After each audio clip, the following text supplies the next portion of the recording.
শাকের ডাউল হয় নাকি, হয় কি না হয় এই ভিডিওটা দেখার অনুরোধ রয়। তো প্রথমেই পুঁই শাকগুলো তুলে নেব, একদম টাটকা। এই যে দেখুন টাটকা পুঁই শাক, এবার তুলে নেব।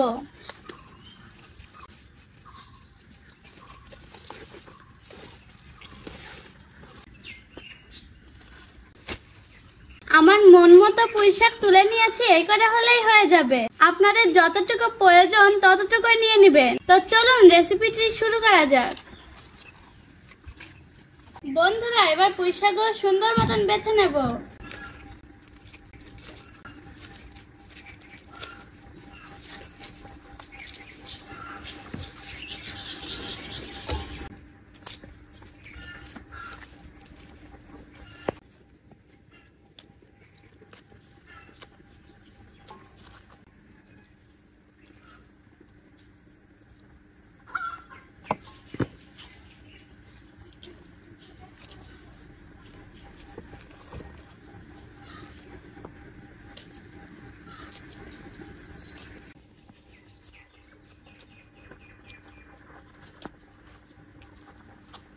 বন্ধুরা এবার ডাউলটা সুন্দর মতন ধুয়ে নেব।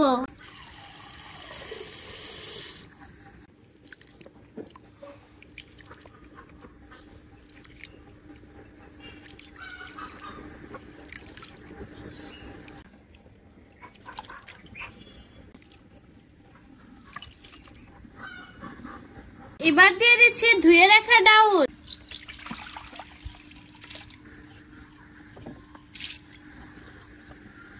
দিয়ে দিচ্ছি কিছু পেঁয়াজ ও রসুন, তারপরে দিয়ে দিচ্ছি কাঁচামরিচ কুচি, শেষে দিয়ে দিচ্ছি পুঁই শাক, হালকা পরিমাণে লবণ, ঢাকনা দিয়ে ঢেকে দিচ্ছি। এই যে দেখুন বন্ধুরা কি সুন্দর ডাউল আর পুঁই শাক গলে গেছে। তো এবার একটু ভালো মতন ঘেটে নেব।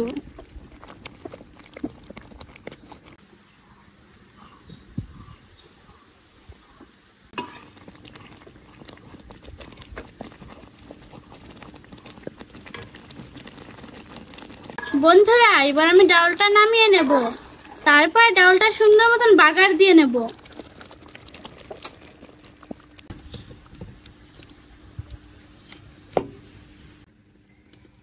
বন্ধুরা এবার তেল দিয়ে দেব। ডাউল বাগার দেওয়ার জন্য পেঁয়াজ কুচি, মরিচ কুচি ও রসুন কুচি দিয়ে দেব।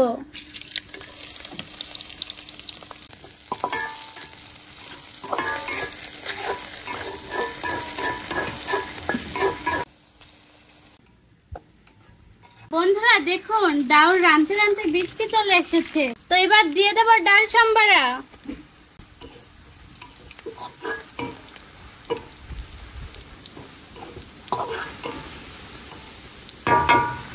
বাহ বন্ধুরা যে সুন্দর ঘ্রাণ বেরিয়েছে না। তো এবার ডাউলটা দিয়ে দিচ্ছি, বাগার করে নেব।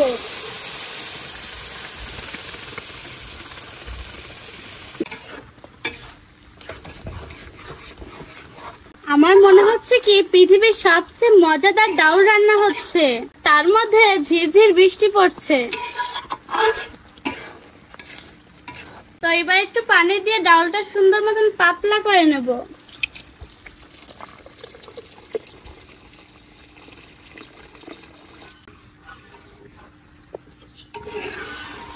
হালকা পরিমাণে হলুদের গুঁড়া দিয়ে দিচ্ছি, হালকা পরিমাণে লবণ,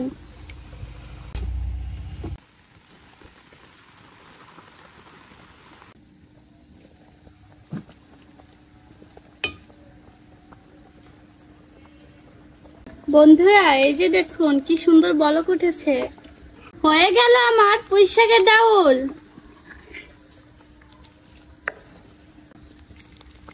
তো এবার নামিয়ে নেব।